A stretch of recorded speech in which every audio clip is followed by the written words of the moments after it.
Thank you, Selma, for inviting me to the Kannon show. This is Carlmichael Stokey Cannady. You can follow me on Instagram at the Stokey Project. Also follow me on my political page, Stokey for Be More. Our website is stokeyforbemore.com. And I just want to encourage all young voters from 17 to 25 to get involved in this political campaign. And more important, this movement by register to vote. Early vote is April 16th. The primary is April 28th. If you vote, you see change. If you see change, we win.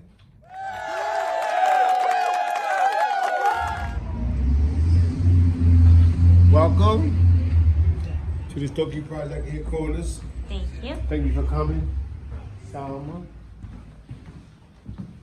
This is our grand lobby area.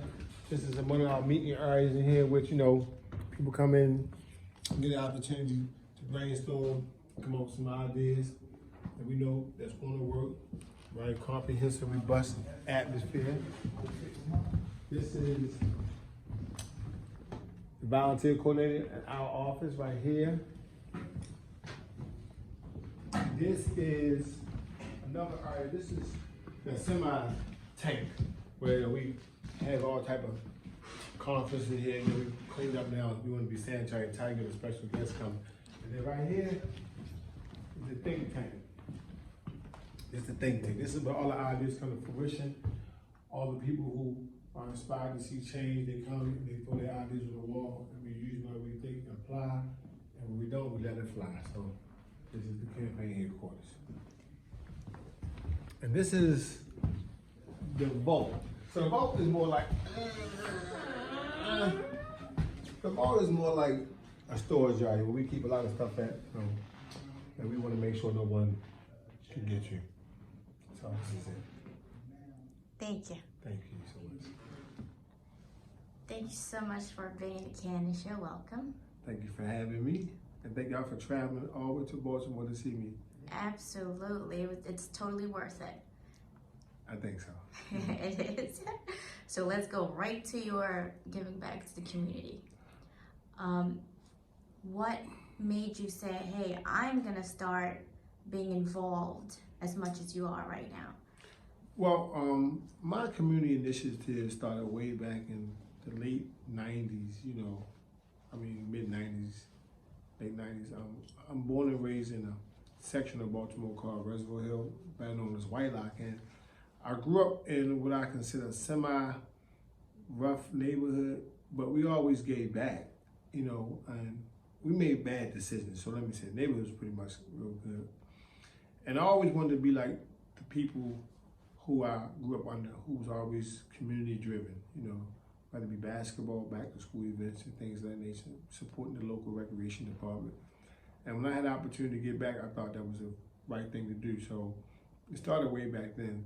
And then when I exited prison, I told myself that a lot of problems I caused, I would go back and seek atonement in ways of, giving back to the same people or the same community in which I took so much from. And that started in 2010. And since that day, I have been committed and dedicated to giving back not only to my community, but any community that's in need. And then, I'm Muslim, and Allah subhanahu wa ta'ala says you're always supposed to give back, you know what I'm saying? Right. And, that's part of the 5 pillars. So I always try to adhere to those principles as well. MashaAllah. So going back, all the way back, you grew up in a one-parent household? Correct. Right? Well, my mom got married in 77, but my stepdad went to prison 3 years later, 4 years later, so it was pretty much that's what it was. So how was that for you, growing up and dealing with all that? For me, I had the community wrapped around me at that time. I had grandparents in my life, I had uncles, I had aunts, so I didn't really miss a father, and I didn't think I needed one because my mom did the best she could do with what she had. And It wasn't a day that I went without. I may have been exposed to some harsh conditions based on her poor decision making, but it wasn't like I felt like I really needed a father. And I guess that's just being, a kid, right? But I grew up, with a mom who fought tooth and nail for me. She always had my best interest. She did the best she could do with what she had. And, I made probably some poor decisions for lack of a male provider, being though my stepfather was no longer in my life as well. He was incarcerated. So But you know, it wasn't as tough as it is nowadays when I see these kids don't have a father figure or male figure in their life, and women are nurturing and raising them, you know, with limited resources, whether it be even from the community or a male figure. So for me, it wasn't problematic as it is today. Okay. So for the kids that you are sort of like taking in, like they look up to you, yeah, mentoring them right now. Like what kind of problems like do they come to you and you try to solve and just be there for them? Like, I mean, basically some of the problems are society failures, you know, whether it be, you know, lack of resources towards education, you know, homelessness, you know, drug addiction, anger management, you know, not having problem solving skills and things like that. And most of the information that I obtain comes from my own experience. So for me to talk to a young man or even young women about issues they face on a daily basis, it's probably something I dealt with before. So my experience normally be people's opinion, and being as though I've been on both sides of the fence, the bad and the good, I think they can relate more to me, which is why they come. So most of the problems come from kids getting in trouble, even with the law, trying to find a job, stay in school, be obedient to their parents, you know, not use drugs, alcohol, things like that. So do you think, because you are actually doing like a grassroots type of approach, right? So the kids that are being helped in the community, like how do you see that in the long run, in the long term, that it's gonna be good for them? They're gonna be able to be, what is that right? I'm sorry. Able to benefit from? Yeah, benefit from that right now and be outstanding adults. Well, honestly, no, not just because it's grassroots. You know, my heart is from the community, and I will always remain in the community. Most of the inner city kids in Baltimore feel ignored and left out of the equation. You know, we have a very serious crime issue in Baltimore, and it's a chaos. You know, it's chaos. You know, and it crippled the economy. You know, it crippled a lot of social elements that we go through every single day in terms of feeling safe and healthy and happy. You know, it interferes with that. It's a lot of trauma. You know, it's a stigma that has been applied on a community for so long, and wherever there's scarce resources or poverty, you're gonna have crime and violence. So for me to be a part of the community and try to educate and uplift these young people to be better than me is worth everything I'm sacrificing. So the goal is to encourage them and motivate them to be a part of the process and not a part of the problem. And by doing that, it's leading by example. So if they see me doing something that's deemed good or righteous, then hopefully they will follow suit. Right. And we will have less people feeling left out and ignored, and more people that's a part of the solution. So what made you say, you know what, the best way to take care of in a long-term solution is to run for mayor of the city? Well, it really had anything to do with mayor. Okay. Honestly, you know, 80% of the reason why I'm doing this is what you said, to uplift and encourage young folk to be more than what they think they can be, and never give up on themselves if they make a mistake. Like myself, I went to jail for 12 years, you know, for making a mistake. Wow.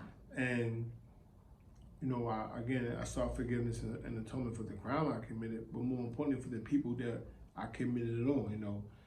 You know, you sell drugs in Baltimore and you get caught with a certain amount of drugs, they give you a certain amount of time. They didn't shoot anybody, didn't kill anybody, didn't have any violent crimes, you know. And based on the law of the land, I fit a certain criteria to get a certain amount of time. So, you know, I knew based on my conditions and my environment, that's why I made those poor decisions. right. So if you know better, you do better. So what I like to do now is change the culture and the conditions that a lot of inner city youth face every single day, and give them more opportunity to succeed and be successful. Whether it be better education, you know, affordable housing, jobs, and things of that nature. You know, we have to think about 21st century, you know, living and perspectives, you know, opposed to being nostalgic and thinking about everything that happened when I was coming up. Things change. So Right. I definitely want to invest into these youth so they can inherit the earth and be bigger and better than me and achieve more. You know, you got technology, you got a whole lot of other resources that they have, I didn't have. You know, so the excuses that they can make now are minimum compared to what I could use. So 20% was the win. I get it. I'm happy, you know, And what Allah got for me is for me. You know, Absolutely. I'm not, you know, running around here one of those people that's going to demonize individuals, talk bad about people for a job. You know, it's a job that I would love to have because my heart in the right place and I want to help my people and all people. But, you know, I think, you know, from a humanitarian perspective, if you look at Baltimore as a whole, you will see there are two Baltimores. There's people that have and there's people that have not. Right. And I think we should all be on a level playing field, so therefore somebody's success shouldn't be affected by someone who doesn't. Right. Let it trickle down to a point where though people can benefit from not even the financial part, but the information part, so they can one day become successful. So, I mean, we got, you know, red line, we got gentrification, we got a lot of issues that we need to deal with, but nothing more than poverty that's, you know, denying people the equal opportunities, you know, to be healthy, you know, and successful in Baltimore at a time when you got 65% of the population is minorities. Wow, so you have an actual concrete plan to... Yeah, I have. I mean, because you know, they say those who fail to plan to fail, you know. Mm-hmm. And I have several initiatives dealing with crime, education, job creation, you know, and things of that nature that I worked on with my team to afford us the opportunity to compete for someone's vote. You know, Baltimore has been deprived of a faithful, loyal, elected candidate for a long time. You know, we got 2 of the last 3 mayors who had to resign for some form of corruption. Our police, you know, commissioner had to resign for corruption. We got police department, officers of the police department had to get arrested for corruption. So we've been tainted. So now it's time for us to really find a leader that's from the community, who is, you know, who have been doing the work for the community to step up and be a leader and manage certain situations like a crisis if one was to come his way, you know. I don't think there's no one more qualified from the community than myself, because most, if not all, the problems I see, I have experienced. You know, I mean, when it comes to business, you know, I'm well vetted in having business savvy as well. I have partnered with some of the most successful people in my lifetime.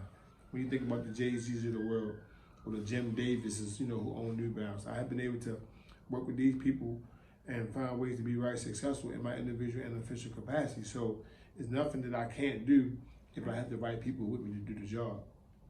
Right, so it's just like, this is my city, I know the people, I am the people, because you're right. So you know exactly how to, I wouldn't say handle, but you know how to take care of the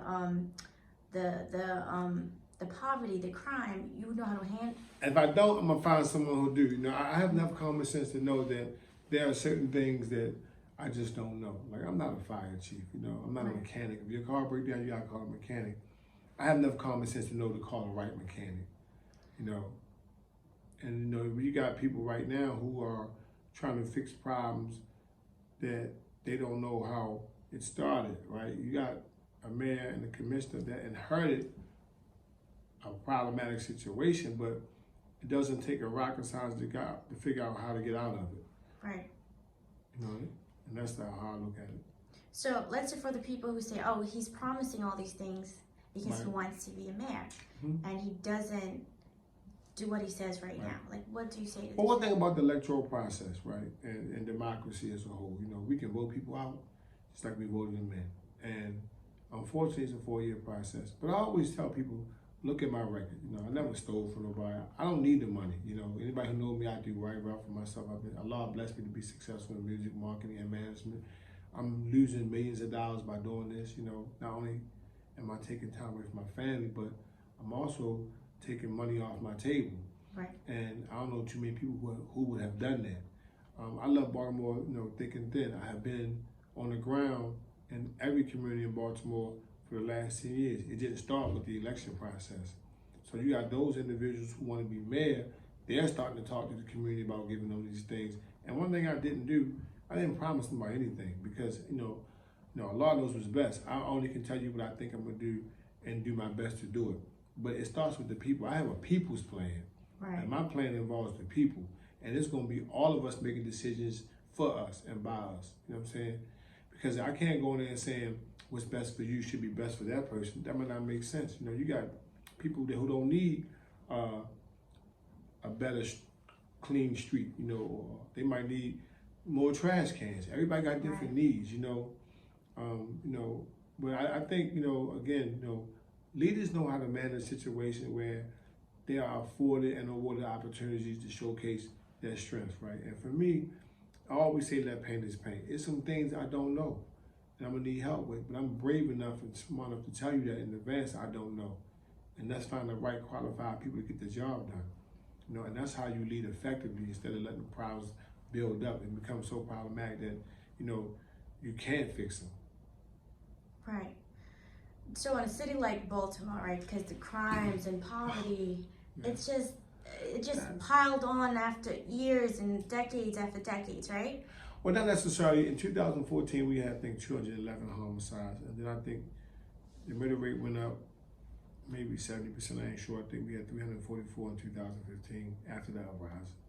Okay. The following year, we had 319. Year after that, we had 343, 310, or something of that nature. But we had 300 plus homicides over the last 5 years.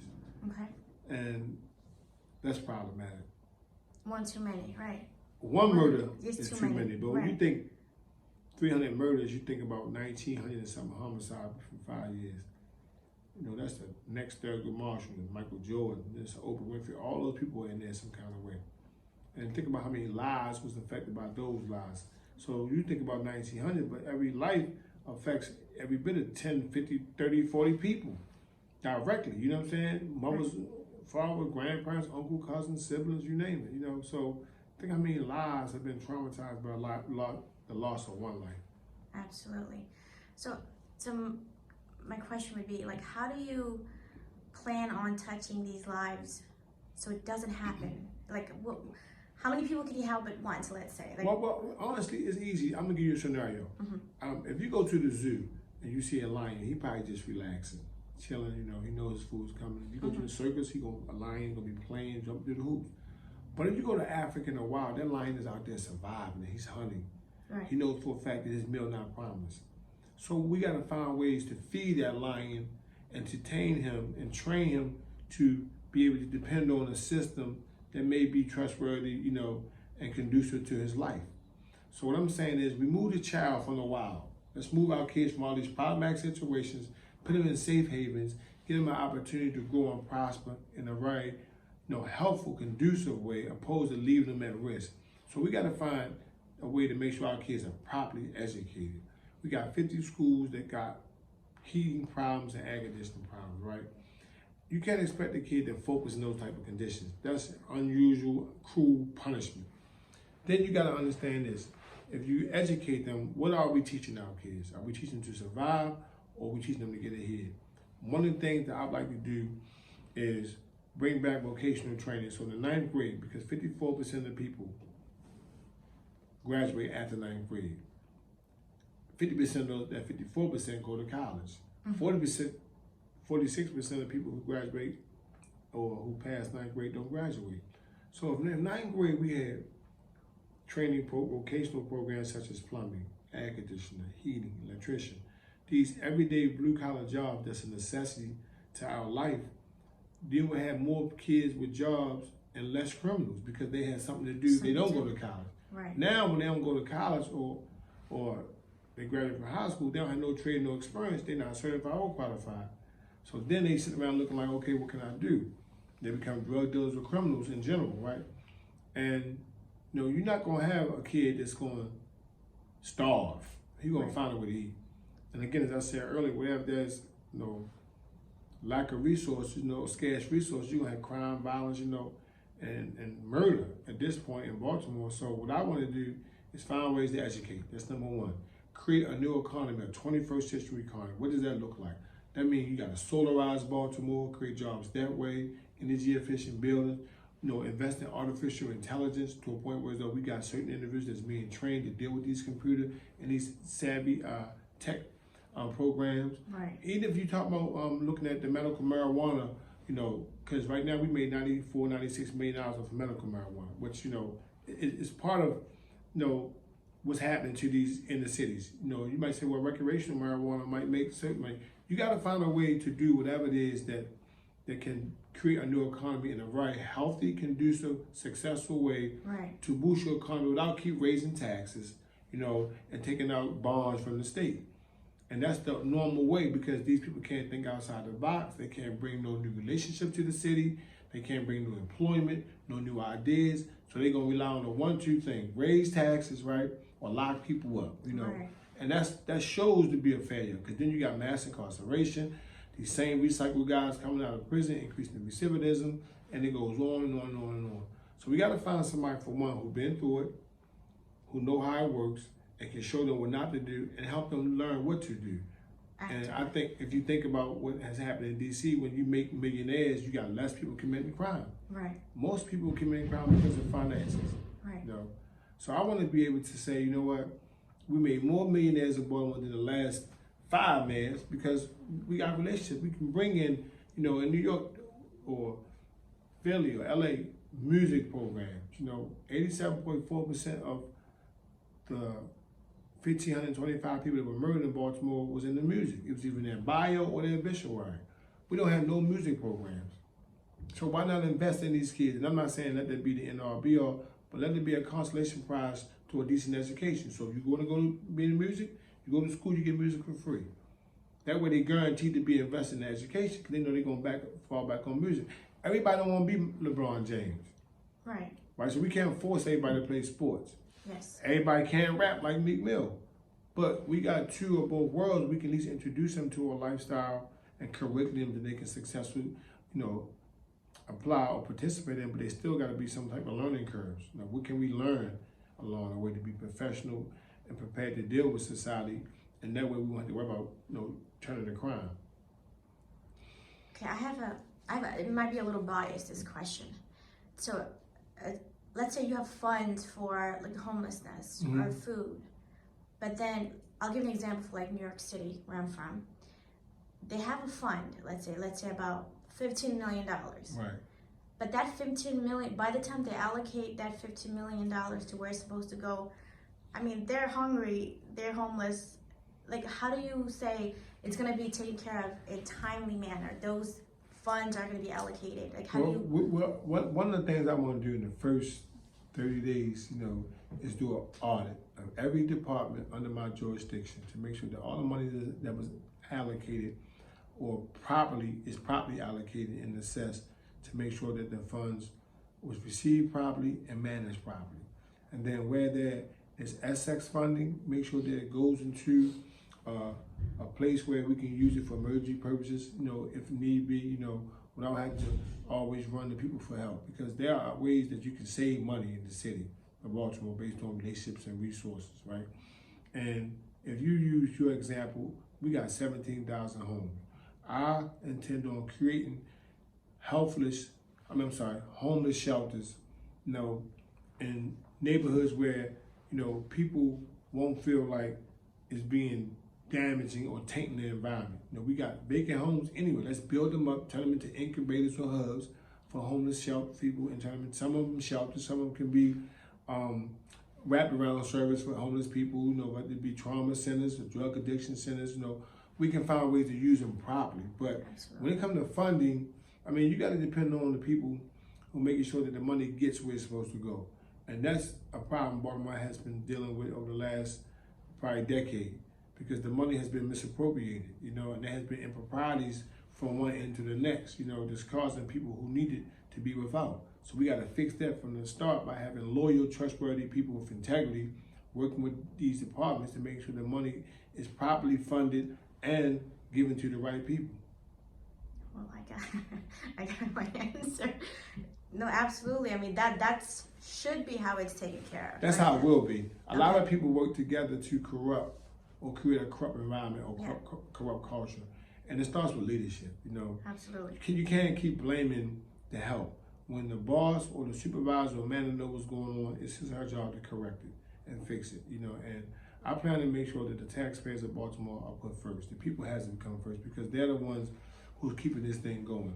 Yeah, we get funds from the state and federal government, but at the end of the day, the taxpayers of Baltimore City will invest more if they see more.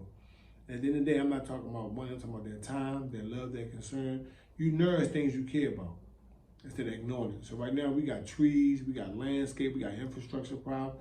I mean, we got a lot of society failures. You talking about global warming. I can give you go on and on and on about things that the average person is not paying attention to because they're not even engaged or introduced to it. We got to find a way to have one Baltimore. Right. You know, we got two Baltimores now, and it's not serving anyone any good because, you know, when we are divided, then we're not whole. We need to be whole. Absolutely. So let's talk about the voting process. Right. What qualifies for someone to be able to vote in Baltimore? Well, you can't currently be incarcerated. You know what I'm saying? 17-year-old can vote in the primary if they will be 18 before the general election. Guys that have been committed of a crime, whether it be a felony, can vote as long as they're not currently incarcerated. Okay. And do they have to?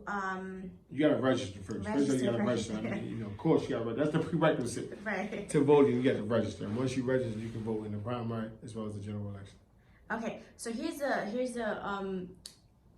this is another thing from my experience. People don't want to vote even like their community vote, like leadership votes and stuff like councilmen and delegates, you know. The reason they don't want to do that because their assumption is, oh, popular votes doesn't get us a president, right? Doesn't count. Well, in the presidential election, you have two ways in which a vote is calculated. That's the electoral college and then the popular vote. Right. But whoever wins the electoral college wins Right. the presidency.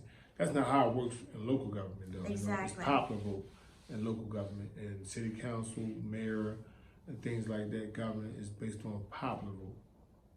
Right, exactly. So people, I feel like they don't want to vote. They don't want to do the voting for mayors and the local councilmen and stuff like that because they assume just like how the presidential elections are. So I think we just have to change that outlook and then get everyone to get involved. I think the narrative of why people don't engage in voting because they don't see change. And a lot of times they get discouraged because people talk about what they're going to do. One, they never done it, so they're going to talk about what they're going to do when they get there. When they get there, they realize they can't hold those promises because they're older people that put them in there. So you're dealing with hypocrites all over the board. I think for me, you know, and I tell you all the time, I love being an underdog. You know, people look at me as being a non-traditional candidate who don't have any political experience. But if this what politics got us, then I don't want to be a politician. Right. If they want me to be a politician and do what them people did, I don't want to be a politician. I can think, you know, I'm trustworthy, you know, I'm fallible, I'm human. But most of the things that I need come from my heart. And if I'm governed by that, then I should win hands down. Some of these people are influenced by money, power, and position. That's not me. I don't need this or the money. Right. And I mean, I could be anywhere in the world right now enjoying my life, but I love helping my city get on its feet, and that makes me happy. So that's why I'm here doing it. So the early vote is. So I think it's April 16th. April 16th to 23rd. Right, through the 23rd. Right. Yes. That 1 week. Yes. So do you have any last words for anyone, like inspirational or motivational? No, I just tell people, like, my mom died, you know, telling me never to give up. And a lot of people are inspired by this movement that they see me on, and they probably don't understand what makes me do what I do. Well, for one, I want to make myself proud. I want to be a good example for my kids, especially my sons, who grow up and say, you know what, Dad made some mistakes, but he corrected those mistakes, and he lived a decent, healthy life. You know, for those kids out there that discourage and, you know, lack motivation because they don't see influential people that they can relate to doing things like being in a man's seat, then be hopeful because it can be done. And we got to believe in something other than ourselves. I believe in Allah subhanahu wa ta'ala, and I believe that, you know, nothing He ordains for me won't come to fruition. If it's for me, it's for me. Like I said, if it's gonna hit you, gonna hit you. If it's gonna miss you, gonna miss you. But I mean, you know, and you know, we can talk about the Deen of Islam, how the Prophet Muhammad sallallahu alaihi wasallam, he always should say things about his companions. You know what I'm saying? And you know, and how the Deen of Islam guided me, you know, not to be stressed out. Like people think it's tough. It's not. You know, there's nothing that politics can do to me that my mother and Allah subhanahu wa ta'ala didn't prepare me for. I'm okay with whatever happened. I know that if we do what's right and we show up and we take part in the electoral process, we will have a new mayor that they can relate, trust, and respect to, who will bring change, not only to the city that they live in, but the country abroad, because people will see what we're doing in Baltimore, and it will be so contagious that everybody feel like they need to follow this blueprint. And that's what it's about. Not just Baltimore, it's about a movement, letting everybody know that you can come from where we come from and make change not only in your community, but in your city and in the nation. But it starts with believing that you can do it, having faith, and having a good team of people around you that's going to push you forward. So I would encourage anybody that has doubt in their mind about anything they can do to cast that doubt to the side, do your best, find the necessary information that you need to prepare you for those decisions, lead with your heart and your mind, and let Allah do the rest. Perfect. Thank you so much. Thank you for having me.